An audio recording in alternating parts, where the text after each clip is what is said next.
franchement, on va être très très sérieux. D'après ce qu'on nous a dit, c'est son club, c'est lui qui dirige, c'est lui qui va. Bon bref, peut-être que je caricature, mais c'est comme ça qu'on nous l'a expliqué. C'est son projet sportif à lui. C'est Mbappé qui joue à Football Manager avec le Paris Saint-Germain. Salam outsider, le débrief commence maintenant. Nasser El-Khelaïfi est venu serein, tranquille, posé. Il est venu, il a dit, j'ai une bonne nouvelle pour vous. Et la bonne nouvelle, c'est quoi? C'est que Kylian va rester jusqu'en 2025. Mbappé va rester 3 ans de plus. Mbappé va rester 3 saisons de plus. Et à un moment donné, j'ai envie de dire que le dossier Mbappé, aujourd'hui, dans le football moderne, c'est peut-être un des dossiers les plus compliqués à analyser. Parce que pour l'analyser, il faut prendre les tenants et les aboutissants. Mais des deux côtés, il faut essayer d'être le plus neutre possible. Moi, je me place du côté de Kylian Mbappé et je me dis franchement, dans la tête de Mbappé, qu'est-ce qui s'est passé? Qu'est-ce qui s'est passé? Qu'est-ce qui nous pose réellement problème? C'est qu'à un moment donné, on a vu des photos de Mbappé avec, dans sa chambre avec des posters de Cristiano Ronaldo. La dernière fois, je parlais avec un ami, je lui ai dit, mais vous êtes sûr que Mbappé, il est fan du Real? Franchement, il vous a dit qu'il est fan du Real. Peut-être qu'il est juste fan de Cristiano Ronaldo. Mbappé est un boy qui est né quoi? En 98, en 99. Ça veut dire que Mbappé, dans les années de Cristiano Ronaldo, les années Manchester United, Real Madrid, etc., c'est là où il commence à capter le football. C'est là où il commence à capter le football. C'est là où il a 10 ans, 12 ans, il regarde les choses. Donc peut-être qu'à la fin, c'est un fan de l'homme Cristiano Ronaldo. Ça, c'est un fait. Maintenant, être fan d'une institution, d'un club, du Real Madrid, tout ça, ça c'est autre chose. Donc aujourd'hui, moi, je regarde le choix de Mbappé et je me dis, il n'est pas allé au Real, il est resté au Paris Saint-Germain. Si on parle d'argent seulement, je vous l'ai déjà dit, l'argent c'est facultatif parce qu'à un moment donné, le boy, il vaut de l'argent. Il vaut de l'argent. Il vaut de l'argent. C'est-à-dire que l'argent, c'est pas juste les ballons d'or et les je ne sais pas quoi. Il y en a qui pensent que c'est parce que, non, c'est pas parce que tu as gagné 4 ballons d'or, 3 ballons d'or que ça veut dire que tu vaux de l'argent. Non, Mbappé, il est marketable. Il est bankable. Franchement, tu as Mbappé, tu sais que tu vends, tu vas vendre dans le football, tu vas vendre hors du football. Donc aujourd'hui, Kylian Mbappé, je me dis, ok, les montants qui sont annoncés sont des montants faramineux. C'est des gros montants, c'est des montants qui peuvent choquer. Mais pour moi, ces montants-là, franchement, je le répète encore une fois, à mon humble avis, ils sont, je sais pas, c'est pas le plus important. Aujourd'hui, quel est le choix de l'enfant? Je vous le dis, peut-être que c'est juste un fan de Cristiano Ronaldo. Et puis ça s'arrête là. À la fin de la journée, il est né à Paris, non, à Bondy. Bon, moi, je connais pas trop les départements, voilà. Mais il est né à Bondy, voilà. Il est pas né, voilà. Il est né là-bas. Maintenant, le petit, c'est un Bondy. Parce que Mbappé, dans tout ça, au-delà des posters, des photos et tout ça, mais pendant toute l'année, il nous a fait des interviews en espagnol. Pourquoi? Mais pourquoi? Pourquoi toi, blanc espagnol, il est venu ici nous sortir c'est les meilleurs, la situation, il est venu sortir les meilleurs, je te dis son espagnol le plus clair. Je ne comprends pas. Je ne comprends pas. Je dis Kylian, franchement, je ne comprends pas. Kylian est venu nous sortir un espagnol propre toute la saison. Toute la saison, franchement. Pour que finalement, il s'est quedé à Paris. Donc, à un moment donné, je me dis, c'est un cas compliqué. Moi, je me dis, je ne pense pas que ce soit forcément une question d'argent. Ok, 300 millions, 400 millions, 500 millions, mais que veux-tu? Si les gars, ils ont les moyens de payer, c'est quelque chose. Mais au-delà de cela, est-ce que réellement, au fond de lui, c'est un die-hard fan du Real Madrid, prêt à mourir pour le Real Madrid? Peut-être pas. Donc finalement, tu restes au Paris Saint-Germain et je suis plutôt d'accord avec ce que la plupart des gens disent en ligne et ce que la plupart des gens disent même. Moi, j'ai un oncle, c'est ce qu'il me dit. Il me dit, tu restes à Paris, tu écris l'histoire, blablabla, etc. J'ai dit, ouais, mais il a raison. Il a raison, il reste à Paris, il écrit l'histoire. Maintenant que les gens disent qu'être meilleur buteur du championnat de France, meilleur passeur du championnat de France, meilleur joueur du championnat de France chaque année, pendant les 10 prochaines années, les 4 prochaines années, comme il l'a été lors des 3 dernières années, si cela, je dis bien, pour certains, c'est zéro, mais ça, c'est leur problème à eux.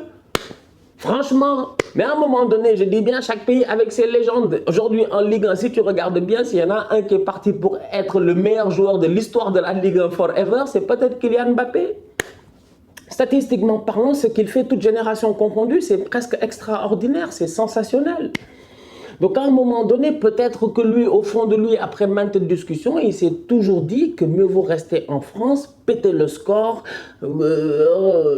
enchaîner les titres individuels et tout ça, battre les records avant de partir. Je sais pas. Tout le monde a l'air convaincu que le boy, il a trahi le Real, il a trahi le Real, il a trahi le Real. Est-ce que réellement il a eu envie d'aller au Real? C'est-à-dire que Kylian, je le regarde des fois et je me dis, j'ai l'impression que la famille Mbappé au complet, quand on nous parle de projet Mbappé, on nous parle de projet Mbappé de temps en temps, juste pour rire même des gens, les gens disent, ouais, moi si j'ai un enfant, ça va être le projet Mbappé et tout ça. J'ai dit le projet Mbappé, vous pensez pas que le père de Mbappé, la maman de Mbappé, ils sont assis, c'est El Professeur. C'est la casa de Mbappé. Ils sont assis, ils réfléchissent, ils analysent les choses. Ils savaient que le Real, quoi qu'il arrive, ils veulent le boy depuis Monaco. Mais le Real aujourd'hui, peut-être qu'ils ont été utilisés comme un levier. Un levier. Parce que, bah ouais, plus le Real ils sont intéressés, bah plus les autres veulent te garder, plus les autres vont faire de la surenchère. Ça ne veut pas dire que tu n'as pas respecté le Real, mais ça fait partie du business. C'est qu'à un moment donné, je ne sais pas moi, on a le mot respect de temps en temps, beaucoup trop facile. On le sort à la blague de temps en temps. Moi-même, j'ai l'habitude de le dire. En disant, je ne sais pas, tel joueur n'a pas respecté tel, ou tel n'a pas respecté tel. Mais à un moment donné, pour moi, on utilise le mot respect pour rien du tout. À tout va. C'est du business. Tu vas peut-être au plus offrant, vos affaires de cœur, de passion, de je ne sais pas quoi. Quand les gars du Real, ils te parlent d'honnêteté, de parole, like, I don't know. Franchement, je les comprends. Comme je dis, je les comprends. Leur frustration, elle est légitime parce que le joueur devait venir et dans le football, c'est comme ça. Ça fait mal, c'est frustrant, c'est énervant. Mais d'un autre côté, je regarde le boy et je me dis, mais peut-être que le boy, lui, au fond de son cœur, en fait, il voulait vraiment peut-être rester à Paris. Et que réellement, en fait, d'un point de vue business, comme j'ai eu à dire la dernière fois sur Laporta, c'est qu'à un moment donné, les gens mélangent politique et football. Mais dans le football aujourd'hui, il y a beaucoup de politique. Il y a beaucoup de politique. Le football aujourd'hui, c'est House of Cards. C'est House of Cards, je te dis. C'est beaucoup c'est un jeu d'échecs. C'est un jeu d'échecs, surtout quand tu sais que c'est toi qui as la bonne main. C'est toi qui as la bonne main. Tu peux bluffer. C'est comme au poker. Maintenant, s'il y en a qui sont trop dans l'émotion, dans le ouais, non, les valeurs, le cœur, le tout ça, ah, ça c'est autre chose. Mais il y en a d'autres qui sont dans la réalité. La réalité, elle est là. C'est incroyable. Cette histoire-là est incroyable. Je te dis, ça va faire parler pendant des mois et des mois, des années et des années. Mais à la fin, le choix a été fait. Kylian a décidé de rester au PSG pour devenir une légende du PSG. Basta. Qu'il gagne la Ligue des Champions, qu'il ne la gagne pas, c'est son problème à lui. Mais pour moi, à mon humble avis, aujourd'hui, franchement, je dis accepter et avancer. C'est ça que j'ai envie de dire à tout le monde. Ouais. Et puis Florentino, à un moment donné, il faut lui dire de se gérer. 2 échecs quand même, c'est pas possible. Super League, il a lancé, ça a floppé. Avec les Agnelli, tout ça, l'ECA, European Club Association, après c'est Nasser qui prend l'ECA, les Agnelli, tout ça, ils sont de côté. Là, tu veux prendre Mbappé, les gars te reprennent. C'est-à-dire, franchement, si le Mercato était un titre, mais le PSG en termes de stratégie, il faut les saluer quand même. Franchement, ils ont refusé les 180 millions en septembre pour re-signer le boy au mois de juin. Non, ça c'était... Ouais, bravo. Franchement, bravo. Ben, c'est compliqué, mais pour moi, je me dis c'est beaucoup plus simple que Mbappé a voulu rester, il n'a pas voulu rester, il a voulu partir, il n'a pas voulu partir. Il est truc. Là, personne ne sait ce que le petit ressent réellement. Personne ne sait ce que lui et son entourage, ils ont pensé en termes de plan de carrière, de plan business. Parce qu'à un moment donné, je vous dis aujourd'hui, les montants qui sont là, tout ça, ça fait qu'il faut être stratégique. Tu peux pas juste... C'est pas tu viens, tu signes là où tu as envie. Franchement, je dis, le football parc, c'est quand les gars ont créé leur Super League que vous auriez dû comprendre que le football d'émotion, de cœur, de Francesco Totti, de genre moi je suis prêt à mourir à la Roma, ou de Steven Gerrard, je suis prêt à mourir, à glisser à Liverpool, ce football-là est terminé. Le football-là est terminé. Il est terminé. Ouais, non, le cœur, le tout ça, oui, ça existe encore. Oui, il y a des exceptions. Mais à un moment donné, la vérité, elle est là. Les carrières se gèrent. Les carrières se gèrent. Moi, c'est comme ça que je vois ça. Je vois ça comme ça. Pour moi, c'est du business. Et à la fin de la journée, le PSG a gagné. C'est ça qui est fou. Incroyable. La deuxième partie de la situation dans tout ça, c'est de savoir maintenant Kylian qui va diriger le Paris Saint-Germain. Non, c'est une blague. Mais bon, bref, c'est ce qu'ils disent. Leonardo va partir, tant mieux, ils vont faire... C'est tout ça, il faut virer les Draxler, tout ça, là, il y a plein de gens, il faut virer dans ce club-là. Si vous virez tout le monde, vous vous gérez un tout petit peu, peut-être ça va être intéressant. Mais j'ai hâte de voir maintenant la pression post tout cela. Parce que Mbappé, jusqu'à présent, la pression avant, il l'a bien géré. Franchement, toute la saison, il était sous pression. Toute la saison, comme il a dit. Et puis, Mbappé, il se fout des gens.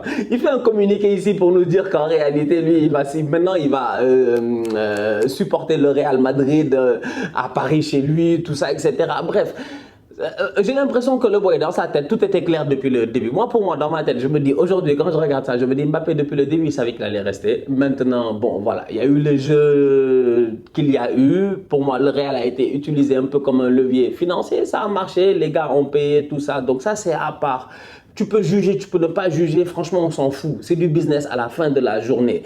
No pity in business, comme dirait Kofi Gombo. Donc aujourd'hui, franchement, quand tu regardes ça, tu te dis, attends, Kylian Mbappé, il a bien géré la pression avant. Toute la saison, il l'a bien joué, il a été au top, meilleur buteur, meilleur passeur, il n'y a rien à dire, top player. Mais la pression après, il la gère comment? Quand le nouveau coach va arriver et qu'on dira que c'est à cause de Mbappé qu'il y a un nouveau coach. Quand je dis bien il y aura des transferts qui seront faits et qu'on dira que c'est à cause de Mbappé qu'ils ont été faits. Et quand je dis bien l'équipe ne performera pas, peut-être comme ça a été ces dernières années en Ligue des Champions plutôt compliqué, on dira que c'est à cause de Mbappé. Comment est-ce qu'il va gérer cette pression-là durant les 3 prochaines années? Moi, c'est là où est mon vrai point d'interrogation. Ce qui s'est passé est déjà passé, je m'en fous. Mais c'est l'après qui m'intéresse. Comment est-ce que Mbappé mentalement... Parce que là, maintenant, on sait qu'au PSG, maintenant, même les maillots, même le design des maillots, ça doit passer par le bureau de Mbappé. Franchement, on va être très très sérieux. D'après ce qu'on nous a dit, c'est son club, c'est lui qui dirige, c'est lui qui va... Bon bref, peut-être que je caricature, mais c'est comme ça qu'on nous l'a expliqué. C'est son projet sportif à lui. C'est Mbappé qui joue à Football Manager avec le Paris Saint-Germain. Donc du coup, la pression là, durant les 3 prochaines années, où tout le monde va attendre à ce qu'il gagne une Ligue des Champions, comment est-ce qu'il va la gérer? C'est ça où mon point d'interrogation. J'ai hâte de voir. Courage à lui, bonne chance. Comme je dis, il est fort, ça on ne peut pas le lui enlever. Maintenant, mentalement, il va falloir qu'il soit très très fort. Léo Messi, Léo Messi est un problème. Léo Messi est un sérieux problème. C'est un sérieux problème. Et c'est ça qui me fait mal dans le football aujourd'hui, c'est que tu ne peux pas parler sans qu'on te crée des problèmes. Et Messi nous crée des problèmes. Parce que Sergio Ramos, c'est un fainéant, il n'est pas sérieux. Si aujourd'hui Sergio Ramos s'était géré, qui faisait partie de l'effectif du PSG, qui ne s'était pas autant blessé, qui n'avait pas passé autant de temps à l'infirmerie, peut-être qu'il aurait eu plus de temps pour convaincre Mbappé. Mais Ramos, on ne peut pas compter sur lui. Au lieu de convaincre Mbappé, il a laissé Messi faire opération de charme. Mbappé est tombé sous le charme de Messi. Léo, c'est un top player, franchement, que tu le veuilles ou non. Et à un moment donné, quand tu y penses, tu te dis, bon, Mbappé, il a déjà Benzema en équipe nationale. Tu vas les retrouver là-bas, des Vinicius et des Rodrigo. Tu vas même peut-être te fatiguer et tout ça, parce que vu que Vinicius joue à gauche, Mbappé à gauche, tout ça, moi, tactiquement, ça me posait problème. Des fois, je me dis que l'effet Messi est important. Il est important. Franchement, tu as Léo Messi dans cette équipe-là. Ce n'est pas Neymar qui a gardé Mbappé. Ce n'est pas Neymar qui a fait que Mbappé est resté. Pour moi, sincèrement, s'il y a un joueur dans tout cet effectif-là qui a fait que Mbappé est resté, peut-être c'est Léo Messi. Ça ne veut pas dire que c'est Messi qui a fait que Mbappé est resté au PSG. Mais Messi, le fait que Messi soit à Paris encore pour une saison, ou peut-être même plus, je pense que ça a motivé Kylian. Et d'un autre côté, j'ai une autre supposition, puisque affaire bis, c'est que des suppositions. On est d'accord. Là, on est là aujourd'hui, on parle, mais on fait que des suppositions. Personne ne sait réellement ce qui s'est passé. Mais qui vous dit que Benzema, il n'a pas parlé à Kylian en disant, mais boy, tranquille, hein. Tranquillo. Franchement, t'inquiète. Ne t'inquiète pas, il n'y a pas de souci. Laisse-moi prendre Vinicius et Rodrigo, je travaille avec eux, je les amène à un certain niveau. Dans 2-3 ans, quand tu es prêt, tu signes au Real, tu les prends, tu prends la relève. Parce que là, si tu viens, tout ça, il faut que je travaille avec les petits. Tout le monde est convaincu que Benzema, il voulait jouer à tout près avec Mbappé au Real. Benzema, il joue déjà avec Mbappé à la Coupe du Monde. Il va déjà jouer avec Mbappé à la Coupe du Monde. Donc, I don't know. Ah, Messi. Léo Messi, franchement, on lui a rien demandé. Non, on lui a rien demandé. Et je suis sûr qu'il était là, tranquille. Mbappé a dû se dire, ouais, quand même, Messi va me donner les passes décisives gratuitement comme ça, même si c'est lui le meilleur buteur et le meilleur passeur du championnat. L'effet Léo Messi, tout est possible. En tout cas, comme je dis, Mbappé, pour moi, ce qui s'est passé avant, c'est terminé. On s'en fout. Mais ce qui se passera après sera déterminant sur ce que la légende de cet enfant-là sera. C'est juste ça. C'est juste ça, c'est juste ça. Il va falloir que les 3 prochaines années, maintenant que sa décision soit prise, qu'il gagne une Ligue des Champions et qu'il soit au top. La famille, on se capte très très bientôt pour un nouveau débrief sur Kylian. Voilà, tout l'été, ça va être l'été de Kylian. Non, je blague. Normalement, on va se capter pour de nouveaux débriefs. Parce que là, la saison est terminée. Maintenant, c'est des débriefs de psychologie, de pensée, je m'assois, je réfléchis et je me demande qu'est-ce qui a pu bien se passer. En tout cas, cette pré-saison risque d'être déterminante. On va bien regarder le mercato du Paris Saint-Germain, le dégraissage au niveau du Paris Saint-Germain, le changement de management au niveau du Paris Saint-Germain. Il y a plein de choses qui seront regardées. Et comme je dis, Kylian Mbappé aura cette pression-là parce que maintenant, c'est lui qui décide. On se capte très bientôt pour un nouveau débrief. D'ici là, on continue à liker, on continue à partager, on s'abonne. On est ensemble, on reste en santé, c'est le plus important. Tous outsiders.